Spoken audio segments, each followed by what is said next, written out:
할렐루야. 수아니 하나님교회 성도 여러분 잘 지내고 계셨습니까? 저는 세미나에 지금 참석해서 정말 주님의 말씀 가운데 은혜 가운데 잘 보내고 있습니다. 여러분 계속해서 저를 위해서 함께 기도해 주시면 감사하겠습니다.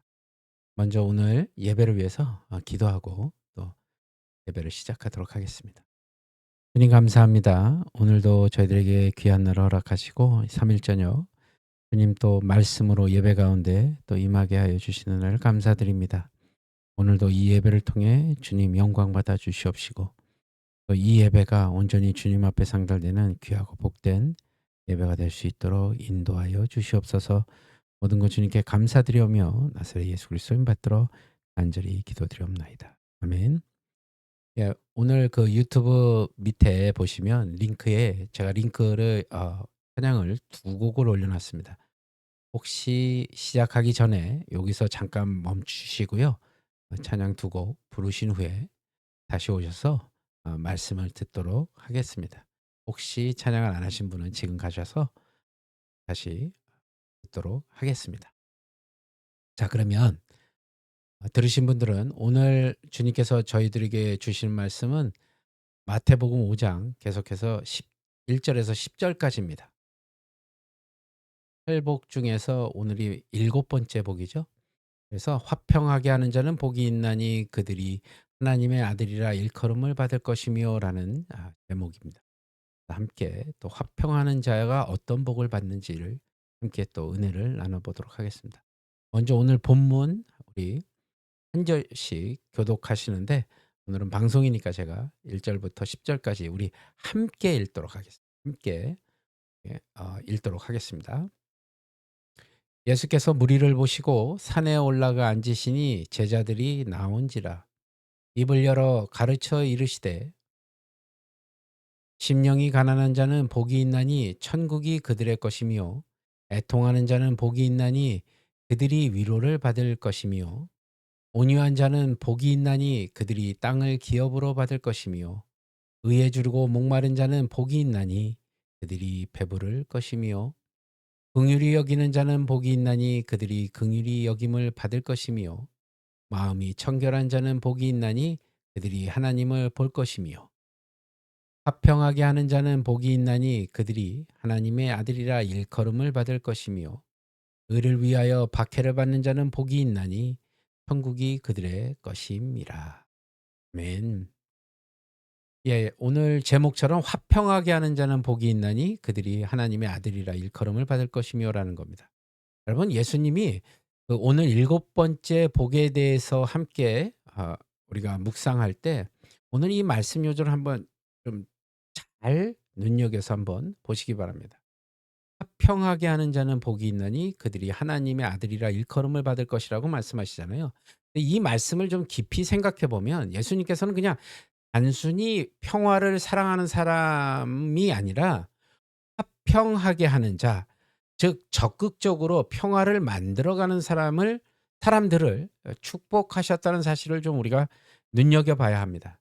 그러니까 우리가 살아가고 있는 이 세상은 분쟁과 갈등과 미움과 분열로 가득 차 있죠. 뭐 가정에서든 직장에서든 교회에서든 그리고 특별히 국가 간에서도 끊임없이 지금 대립들이 일어나고 있다는 겁니다. 여러분 지금 TV 채널을 그냥 돌려만 봐도 최근 뉴스들만 보더라도 끊이지 않는 전쟁의 소식들, 그 갈등의 소식들이 들려오죠. 그러면 여러분 혹시 여러분들은 가정이나 직장에서 또는 교회 안에서 해결되지 않은 갈등들이 있냐는 것입니다. 이러한 시대에 예수님께서는 우리를 화평케 하는 자로 부르고 계시다는 사실을 잊지 마시기 바랍니다. 그리고 그들에게는 특별한 축복, 어떤 축복이냐면 하나님의 아들이라는 놀라운 신분이 약속되어 있다는 사실입니다. 그래서 오늘 우리는 세 가지 정도의 질문을 해보고요. 그 답을 찾아보려고 합니다. 첫 번째로 성경이 말하는 화평이 무엇인가에 대해서 한번 알아보고요. 또 화평케 하는 자는 어떤 사람인가? 그리고 마지막으로 하나님의 아들이라 일컬음을 받는다는 것은 어떤 의미인지를 우리가 한번 찾아보고요. 성경이 말하는 그 화평의 의미, 그러니까 원어 성경의 히브리어나 헬라어의 그 원어의 관점을 한번 살펴보고 화평하게 하기는 자가 되기 위한 구체적인 방법들을 한번 제시하면서 하나님의 아들이라는 그 놀라운 신분이 우리에게 주는 의미를 한번 묵상해 보도록 하겠습니다. 여러분, 계속 끊임없는 갈등과 분열 속에서 우리는 어떻게 화평의 도구로 쓰임 받을 수 있는지를 한번 말씀 속으로 들어가서 한번 우리가 은혜를 한번 나눠보도록 하겠습니다. 자, 오늘 첫 번째, 성경이 말하는 화평이란 무엇인가에 대해서 한번 생각해 보죠. 우리가 흔히 생각하는 화평은 어떤 화평이냐면요, 그냥 전에도 한번 말씀드렸던 것 같은데 그저 조용히 있고 그냥 평안한 상태, 그러니까 다툼이나 어떤 갈등이 없는 그런 상태를 말하는 것이 라고 생각할 겁니다. 그런데 성경이 말하는 화평은 사실 그보다 훨씬 더 깊고 넓은 의미를 지니고 있다는 것입니다. 본래 히브리어로 화평은 제가 항상 인사하는 거 있죠? 샬롬이라는 단어로 표현됩니다. 이 샬롬은요, 단순히 그냥 전쟁이 없는 상태, 어떤 갈등이 멈춘 상태만을 의미하지는 않는다는 겁니다. 샬롬은 전에도 한번 설명드렸지만 온전하고 완전하며 조화롭기도 하고 번영 또는 복지, 안전 등 뭐 이런 모든 우리들의 삶의 영역에서 우리가 누리는 그 총체적인 평안을 의미하는 겁니다. 그러니까 저희가 샬롬하고 인사를 하는 그 미닝 안에는 이런 총체적인 평안을 다 집약해서 함께 인사를 나눈다는 겁니다. 그러니까 마치 조율이 잘 된 악기들이 이렇게 아름다운 선율을 만들어내는 것처럼 우리의 삶 전체가 하나님 안에서 완벽한 조화를 이루는 상태가 바로 샬롬이라는 것입니다. 그래서 구약 성경에서의 이 샬롬은 그냥 우리들 그 사람의 입장에서 노력해서 되는 것, 그런 것이 아니라 하나님께서 주시는 축복이고요. 또 하나님과의 그 언약 관계 속에서 맺어지는 귀한 열매로 나타나는 것이 바로 샬롬입니다. 시편 29편 11절은 어떻게 우리에게 이렇게 선포합니다. 여호와께서 자기의 백성에게 힘을 주시며 여호와께서 자기 백성에게 평강의 복을 주시리로다. 바로 여기서 쓰인 단어 평강이 바로 샬롬입니다. 그렇다면 신약에서는 이 화평이 어떻게 나타날까요? 신약에서는 여러분, 그 예수 그리스도는 십자가를 통해서 하나님과 우리 인간 사이의 근본적인 불화를 해결하셨잖아요. 그러니까 진정한 평화를 우리에게 선물로 주신 거라고 생각하시면 되는 거죠. 그러니까 로마서 5장 1절은 분명하게 우리에게 이렇게 밝히고 있습니다. 그러므로 우리가 믿음으로 의롭다 하심을 받았으니 우리 주 예수 그리스도로 말미암아 하나님과 화평을 누리자. 자, 이게 예수 그리스도를 믿음으로 말미암아 우리는 하나님과의 그 깨어진 관계를 회복하고 영원한 평화를 누릴 수 있게 됐다는 것입니다. 그렇게 된 거예요. 하지만 예수님께서는 요한복음 14장 27절에 이렇게 말씀하시죠. 내가 너희에게 평안을 주노니 내가 너희에게 주는 것은 세상에 주는 것과 어떻게 해요? 같지 아니하니라라고 말씀하셨어요. 그러니까 세상이 주는 평화와 하나님께서 주시는 평화 사이에는 분명한 차이가 있다는 것을 강조하신 겁니다. 그러니까 세상에 주는 평화는요, 겉으로 보이기에는 어떻게 어때요? 환경에 의존하는 겁니다. 그러니까 경제가 안정이 되고 어떤 사회가 평안하고 인간관계가 원만할 때 우리는 비로소 평안을 느낄 수 있다고 생각합니다. 그러나 이러한 세상의 평안은 너무나도 너무나도 쉽게 깨어지죠. 그리고 무너져 버리고 사라져 버린다는 겁니다. 그 세상의 평안은 일시적인 거고요. 조건적인 거고 외부 상황에 좌우되는 아주 불안정한 것이기 때문에 그렇습니다. 반면에 하나님께서 주시는 평화는 이와는 완전히 다른 겁니다. 그 평화는 우리의 마음속 깊은 곳에 솟아나는 샘물처럼 어떤 상황에도 마르지 않는 그 샘과 같다는 겁니다. 외부 환경이 아무리 혼란스럽고 어렵고 우리의 마음과 생각을 그리스도 예수 안에서 굳건하게 지켜주는 아주 놀라운 힘을 가지고 있다는 사실을 우리가 기억해야 된다는 것이죠. 그래서 빌립보서 4장 7절은 이 평화에 대해서 어떻게 약속하는가? 자 보세요. 빌립보서 4장 7 절입니다. 함께 읽겠습니다. 그리하면 모든 지각에 뛰어난 하나님의 평강이 그리스도 예수 안에서 너희 마음과 생각을 지키시리라. 예, 하나님의 평화는 영원하고 무조건적이며 어떤 상황에서도 지속되는 놀라운 능력을 가지고 있다는 겁니다. 그래서 성경적인 화평, 평화는 단순히 개인적인 차원에 머무르지 않고요, 여러분. 우리의 모든 관계를 회복시키는 능력을 가지고 있다는 것입니다. 그래서 성경적인 화평은 제가 지금 밝히고 있는 네 가지 차원에서 관계 회복을 포함하게 되어 있습니다. 그것이 뭐냐면 하나님과의 화평입니다. 그러니까 수직적인 화평. 하나님과 나와의 그 수직적인 화평. 이는 죄로 인해서 깨어진 하나님과의 관계를 회복시키는 거고요. 또 그분의 사랑과 은혜 안에서 살아가게 된다는 것을 의미하고 있는 겁니다. 두 번째로는 자기 자신과의 화평이죠. 그러니까 내적인 화평을 이야기하는 겁니다. 그러니까 이는 내면의 갈등과 불안을 우리가 극복하고요. 하나님의 형상대로 지음받은 자신을 사랑하고 받아들이는 것. 이게 내적인 화평입니다. 그러니까 자기 자신과의 화평. 또 세 번째로 타인과의 화평도 있죠. 이것도 수평적인 화평입니다. 이건 미움과 갈등을 넘어서 서로를 용서하고 서로 사랑하고 화해하고 협력을 이루어가는 것. 이런 걸 얘기하는 게 바로 타인과의 화평, 수평적인 화평을 의미합니다. 그리고 마지막으로 창조 세계와의 화평입니다. 이건 생태적인 화평이라고 얘기하는데 하나님과의 창조 질서를 존중하고 보호하는 것. 그래서 자연과 더불어 조화롭게 살아가는 것을 의미하는 겁니다. 그러니까 여러분, 예수 그리스도를 통해서 우리는 이 모든 차원의 화평을 온전히 경험할 수 있다고 그래서 얘기하는 겁니다. 그래서 골로새서 1장 20 절은 이렇게 선포하고 있습니다. 같이 읽겠습니다. 그의 십자가의 피로 화평을 이루사 만물 곧 땅에 있는 것들이나 하늘에 있는 것들이 그로 말미암아 자기와 화목되기를 기뻐하심이라. 아멘. 예, 예수 그리스도의 십자가는 하나님과 우리 사이에 막힌 담을 허물어 버리고 우리 자신과 다른 사람들과 그리고 모든 피조물과 더불어 화목하게 살아갈 수 있는 길을 열어주신 겁니다. 여러분. 그러니까 오늘 우리는 성경이 말하는 화평이 그냥 단순한 평화주의가 아닌 깊은 그 샬롬, 아까 말씀드린 샬롬이라는 겁니다. 세상에서 주는 평화와는 차원이 다른 다른 하나님의 평화고 우리의 모든 관계를 회복시키는 능력임을 깨달으셔야 한다는 겁니다. 이게 진정한 화평입니다. 이제 우리는 이 놀라운 화평을 우리 삶 속에서 경험하셔야 되고요. 그래서 이 경험을 세상에 전파할 수 있도록 우리가 그런 복된 삶을 살아가야 한다고 주님께서는 말씀하고 계신 겁니다. 이런 삶을 살아가는 저와 여러분이 되시길 우리 주 예수 그리스도 이름으로 간절히 축복합니다.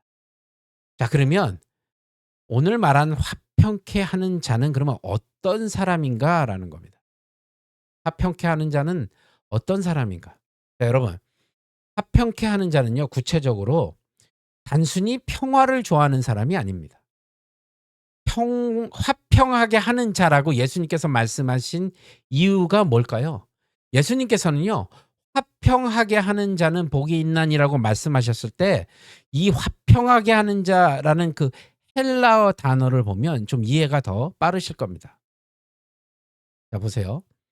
어떤 단어를 쓰셨냐면 에이레노포이오이라는 단어를 썼습니다. 자, 이걸 보시면 두 단어가 합성된 거잖아요. 에이레노는 평안을 의미합니다. 피스를 얘기하는 거예요. 그리고 포이오이는 어떻게 해요? 메이커. 만들어가는 자입니다. 그러니까 영어로 얘기하면 피스메이커가 되죠. 그러니까 이 단어는 단순히 평화를 사랑하는 사람을 칭하는 것이 아니라 적극적으로 평화를 만들어내는 사람이라는 것을 의미합니다. 그 단어를 썼다는 거예요. 그러니까 화평케 하는 자는 능동적이고 의도적인 행동을 통해서 평화를 창조하는 사람을 말하는 겁니다. 그래서 예수님께서는 평화를 사랑하는 자는 복이 있다고 그렇게 말씀하지 않으시고, 예수님은 우리가 단순히 갈등을 회피하고 조용히 지내는 것을 넘어서 적극적으로 평화를 만들어내가는 사람이 되기를 바라신다는 겁니다. 그래서 진정한 화평은 단순히 그런 갈등을 외면하거나 회피하는 것이 아니라, 때로는 정의와 진리를 굳게 붙잡기 위해 불편하더라도, 불편한 대화라도, 그 갈등을 겪어야 할 때라도 그것을 지나쳐야 된다는 겁니다. 그러니까 이 모든 과정 속에서 긍휼과 사랑을 잃지 않고 평화를 향한 간절한 마음으로 나가는 사람이 바로 화평케 하는 자입니다. 피스메이커입니다. 그렇다면 구체적으로 화평케 하는 자는 어떤 특징을 갖고 있냐는 겁니다. 여러분 잘 보세요. 화평케 하는 자는요, 겸손합니다. 그런 특징을 갖고 있습니다. 첫 번째가 겸손함입니다. 화평케 하는 자는 자신보다 남을 더 낮게 여기는 겸손한 마음을 가지고 있다는 겁니다. 빌립보서 2장 3절이 어떻게 권면하냐 하면, 아무 일에든지 다툼이나 허용으로 하지 말고 오직 겸손한 마음으로 각각 자기보다 남을 낮게 여기고라고 이야기합니다. 그러니까 자신보다 남을 낮게 여기는 겸손함을 가지고 있는 사람이 바로 그런 특징을 가지고 있다는 겁니다. 두 번째는요, 경청의 능력을 가지고 있습니다. 그런 특징을 가지고 있어요. 화평케 하는 자는요, 자신의 주장만을 내세우기보다는 먼저 상대방의 이야기를 진지하게 들으려고 노력하는 사람입니다.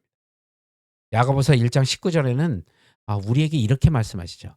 내 사랑하는 형제들아, 너희가 알지니 사람마다 듣기는 속히 하고 말하기는 더디하며 성내기도 더디하라라고 말씀하시죠. 그러니까 우리가 형제들하고 얘기할 때도 여러분 듣기를 더 하시라는 말입니다. 그래서 듣기를 속히 하고 말하는 거는 줄이시고 더 잘 들으시고, 그래서 여러분 그런 특징을 갖고 있도록 우리가 더 노력해 나가야 된다는 거예요. 그리고 여러분 세 번째가 바로 용서의 정신을 가지고 있습니다. 이게 뭐냐면, 화평케 하는 자는요, 억울함과 분노에 사로잡히기보다는 먼저 용서의 마음을 품을 줄 안다는 것입니다. 골로새서 3장 13절에 어떻게 권면하냐면, 누가 누구에게 불만이 있거든 서로 용납하여 피차 용서하되, 뭐라고 얘기하냐면 주께서 너희를 용서하신 것 같이 너희도 그리하라라고 얘기하십니다. 그러니까 주님께서 우리를 용서하신 것 같이 서로가 용서하는 자들이 되어야 한다고 말씀하고 계신 겁니다. 그리고 중재자의 역할도 굉장히 잘하죠. 화평케 하는 자는 갈등 가운데 있는 사람들 사이에서 다리의 역할을 하는 겁니다. 피스메이커는요, 그런 다리의 역할. 그래서 서로의 입장을 잘 이해하고 화해하도록 돕는 특징을 가지고 있죠. 그리고 굉장히 공감의 능력이 뛰어납니다. 화평케 하는 자는 다른 사람들의 고통을 외면하지 않고 그들의 아픔을 자신의 아픔처럼 함께 느끼는 공감의 능력을 여러분 가지고 있다는 겁니다. 그래서 화평케 하는 자는 하나님께서 주신 화목하게 하는 직분을 소중히 여기며 끊임없이 화해의 메시지를 전하고 실천한다고 말씀하고 계신 겁니다. 그래서 성경에 나타난 이러한 화평케 하는 자들의 아름다운 이야기가 정말 많이 기록되어 있습니다. 그런데 물론 화평케 하는 자들 중에서도 가장 위대한 분은 바로 우리 주 예수 그리스도이십니다. 에베소서 2장 14절과 16절은 예수님에 대해서 이렇게 증언하죠. 우리 함께 읽어보도록 하겠습니다. 그는 우리의 화평이신지라 불로 하나를 만드사 원수된 것 곧 중간에 막힌 담을 자기 육체로 허무시고 또 십자가로 이 둘을 한 몸으로 하나님과 화목하게 하려 하심이라. 아멘. 예수 그리스도께서는 십자가를 통해서 하나님과 우리 사이에 막힌 담을 허무시고 우리에게 영원한 화평을 선물로 주셨다는 사실입니다. 사랑하는 여러분, 오늘 우리가 화평케 하는 자는 단순히 평화를 사랑하는 사람이 아니라고 말씀드렸죠. 적극적으로 평화를 만들어가는 사람이고 겸손하고 경청할 줄 알고 용서할 줄 알며 공감을 하고 화해의 정신으로 가득 찬 사람이라는 걸 우리가 깨달았죠. 그러면 우리는 예수 그리스도를 본받아서 이 세상에 화평을 전하는 아름다운 도구로 쓰임 받기를 간절히 주님께 소망하고 나아가는 그런 사람들이 되어야 한다는 사실. 여러분 모두가 예수님을 닮아 이런 사람 또 이런 평화를 전하는 아름다운 도구로 쓰임을 받으시기를 우리 주 예수 그리스도의 이름으로 간절히 축복합니다. 자, 그러면 세 번째, 화평케 하는 자들이 하나님의 아들이라 불리는 이유를 한번 우리가 생각해 보죠. 여러분, 왜 예수님께서는 화평하게 하는 자는 복이 있나니 그들이 하나님의 아들이라 일컬음을 받을 것이요라고 말씀하셨을까요? 과연 화평을 만들어가는 사람들이 하나님의 아들이라고 불린 이유가 무엇이냐는 겁니다. 가장 먼저는요. 화평케 하는 자들이 하나님의 아들이라 불리는 이유가요. 바로 하나님의 본성을 그대로 반영하기 때문에 그렇습니다. 로마서에 나온 그 성경 말씀처럼 하나님을 평강의 하나님이라고 묘사하죠. 이는 하나님 자체가 평화를 사랑하시는 분일 뿐만 아니라 평화를 창조하시고 보존하는 분이심을 드러내는 표현이기도 합니다. 로마서 15장 33절에 나와 있습니다. 하나님께서는 혼돈한 세상에서 질서를 부여하시고 조화로운 창조 세계를 여러분 만드신 분이십니다. 그래서 에덴 동산에서는 하나님과 인간 또 인간과 자연이 완벽한 평화를 이루며 조화롭게 살아간 것입니다. 그런데 죄로 인해 깨어진 관계를 회복하기 위해서 하나님께서는 그래서 독생자 예수 그리스도를 이 땅에 보내시고 놀라운 화해의 계획을 세우신 것. 이 모든 것은 하나님께서 본질적으로 화평을 향한 뜨거운 열망을 가지고 계신 분이심을 우리에게 보여주고 계신 거라는 겁니다. 그래서 여기서 중요한 것은 아들이라는 표현이 단순히 아버지와 아들의 관계를 의미하는 것이 아니라는 겁니다. 이것은 본질적인 유사성을 의미한다는 겁니다. 아들은 아버지의 성품과 특징을 그대로 물려받습니다. 아버지를 보면 그 아들을 알 수 있고 아들을 보면 그 아버지를 알 수 있는 것처럼 화평케 하는 사람들은 그들의 삶과 행동을 통해서 하나님의 성품을 드러냅니다. 그렇기 때문에 그들은 하나님의 아들이라 불리기에 합당하다라고 말한 겁니다. 그들은 이 세상에서 하나님의 성품을 대변하는 살아있는 증인인 것입니다. 더 나아가서는 화평케 하는 자들이 하나님의 아들이라 불리우는 이유는 우리 주 예수 그리스도와 함께 동행하기 때문입니다. 예수님은 이 세상에 오셔서 억압받은 자들을 해방시키시고 병든 자들을 치유하시고 죄인들을 용서하시며 하나님과의 화해를 선포하셨습니다. 그분께서는 자신의 생명까지도 기꺼이 내주심으로써 하나님과 우리의 사이에 가로막힌 장벽을 허무시고 영원한 평화를 이루셨다는 사실입니다. 그렇기 때문에 예수님은 진정으로 화평케 하는 자의 모범이 되신다는 사실입니다. 이사야서 9장 6절에 보면 장차 오실 메시아를 평강의 왕이라고 예언하셨습니다. 예수님께서는 이 예언을 친히 성취하셨죠. 예수님을 진정으로 따르는 제자들은 자연스럽게 주님의 화평의 사역에 동참하게 된다는 겁니다. 그들은 예수님의 마음을 품고 예수님의 눈으로 세상을 바라보고 예수님의 손길로 이웃을 섬긴다는 것이죠. 그래서 고린도 후서 5장 18절 또 20절에는 사도 바울이 이렇게 외칩니다. 우리 함께 한 목소리로 봉독해 보죠. 모든 것이 하나님께로서 났으며 그가 그리스도로 말미암아 우리를 자기와 화목하게 하시고 또 우리에게 화목하게 하는 직분을 주셨으니 그러므로 우리가 그리스도를 대신하여 사신이 되어 하나님이 우리를 통하여 너희를 권면하는 것 같이 그리스도를 대신하여 간청하노니 너희는 하나님과 화목하라. 아멘. 그렇습니다.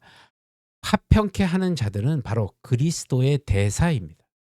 그들은 예수 그리스도를 대신하여 화해의 메시지를 전하고 화목의 삶을 살아가는 사람들입니다. 그렇기에 그들은 하나님의 가족의 구성원으로서 인정을 받는 것이고 하나님의 아들이라 불리우기에 합당하다는 겁니다. 그러니까 하나님의 아들이라는 칭호는요, 단순히 호칭을 넘어서 영원한 상속에 대한 놀라운 약속까지도 담고 있다는 사실을 우리가 기억해야 되죠. 로마서 8장 17 절은 우리에게 이렇게 소망을 불어넣습니다.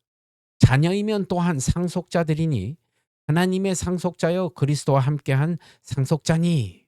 아멘. 우리가 하나님의 자녀가 되었다는 것은 장차 올 하나님의 나라를 상속받은 자격이 있다는 것, 그것을 얻었다는 것을 의미하는 겁니다. 그래서 화평하게 하는 자들은 장차 우리에게 주어질 하나님 나라의 그 충만한 평화를 미리 맛보고 이 땅에서 그 평화를 증거하며 살아가야 된다라고 말씀하신 겁니다.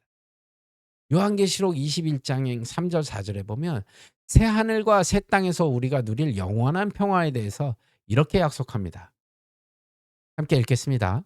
내가 들으니 보좌에서 큰 음성이 나서 이르되 보라 하나님의 장막이 사람들과 함께 있음에 하나님이 그들과 함께 계시리니 그들은 하나님의 백성이 되고 하나님이 친히 그들과 함께 계셔서 모든 눈물을 그 눈에서 닦아주시니 다시는 사망이 없고 애통하는 것이나 곡하는 것이나 아픈 것이 다시 있지 아니하리니 처음 것들이 다 지나갔음이라라. 아멘.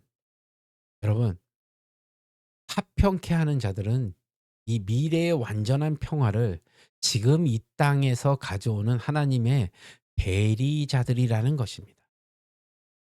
그들은 십자가의 사랑으로 자신을 비우고 이웃을 섬기고 또 미움과 갈등이 가득한 세상에서 화해와 용서의 씨앗을 뿌리는 자들이다. 그렇기 때문에 그들은 하나님의 특별한 사랑을 받은 자녀이며 하나님의 아들이라는 일컬음을 받기에 합당하다라는 것입니다. 여러분 말씀을 맺도록 하겠습니다. 사랑하는 수완이 성도 여러분, 수완이 한인교회 성도 여러분, 오늘 우리는 예수님의 산상수훈전의 일곱 번째 복에 대해서 함께 묵상했습니다. 다시 한번 읽어볼까요? 화평하게 하는 자는 복이 있나니 그들이 하나님의 아들이라 일컬음을 받을 것이며. 이 말씀은 우리에게 단순한 교리가 아닌 실천적인 사명을 주고 있다는 사실을 기억하십시오. 우리는 하나님의 자녀로서 이 세상의 화평을 만들어가는 사역자로 부름을 받았습니다. 가정에서 서로를 존중하고 사랑하고 직장에서 동료들과 협력하고 화합하며 교회에서는 또 서로 용서하고 섬기는 자들이 되시길 바랍니다. 특별히 수완이 한인교회가 화평으로 가득 차서 세상의 분열과 갈등을 치유하고 하나님의 사랑을 전하는 공동체가 되기를 간절히 소원합니다. 우리 모두가 하나님의 화평을 이 세상에 전하는 하나님의 아들들로서 하나님의 자녀들로서 살아가기를 간절히 축원합니다. 이제 여러분은 세상으로 파송받아 나아가는 선교사들입니다. 여러분이 계신 그곳, 여러분이 가는 곳곳마다 평화, 화평의 씨앗을 뿌리시고 하나님의 사랑을 전하시며 세상을 변화시키는 도구로서의 삶을 사시기 바랍니다. 그래서 정말로 주님 앞에 온전히 여러분들의 삶을 드리는 귀하고 복된 자녀로서의 삶을 살아가시는 저와 여러분이 되시길 우리 주 예수 그리스도의 이름으로 간절히 함께 기도하시겠습니다. 사랑과 평화의 주님, 오늘도 저에게 귀한 말씀을 주심을 감사합니다. 화평케 하는 자의 복을 깨닫게 해 주심을 감사드립니다. 주님, 우리 모두가 주님의 자녀로서 화평하는 자들이 되게 하시고 피스메이커로서 분열이 있는 곳, 갈등이 있는 곳, 서로의 미움이 있는 그곳에 저희들이 예수님의 사랑을 전하며 화평의 전도자로서 사명자로서 살 수 있도록 주님 은혜를 내려 주시옵소서. 특별히 수완이 한인교회를 주님 축복하시고 수완이 한인교회의 성도 한 사람 한 사람에게 주님 큰 은혜를 내려 주셔서 주님께서 원하시는 그 화평의 삶을 사는 그런 자들이 될 수 있도록 주님 인도하여 주시옵소서. 모든 것 주님께 감사드립니다. 주님 홀로 영광 받아 주시옵소서. 나사렛 예수 그리스도 임 받들어 간절히. 아멘. 아멘. 예, 여러분, 정말로 이런 화평의 삶을 사는 저와 여러분이 되시길 바라고요. 저는 이제 세미나 이제 곧 마치고 또 여러분들 찾아뵙겠습니다. 토요일 새벽에는 계속 모이게 된다는 거 잊지 마시고요. 여러분 저를 위해서 꼭 기도해 주시기 바랍니다. 그래서 정말 주님 안에서 여러분 또 함께 또 모여서 예배드리고 또 화평의 삶을 사는 저와 여러분이 되시길 바랍니다. 자, 그럼 여러분 다시 만날 때까지 우리 인사하는 거 있죠? 네. 주 안에서 평안하십시오. 샬롬. 감사합니다, 여러분. 바이.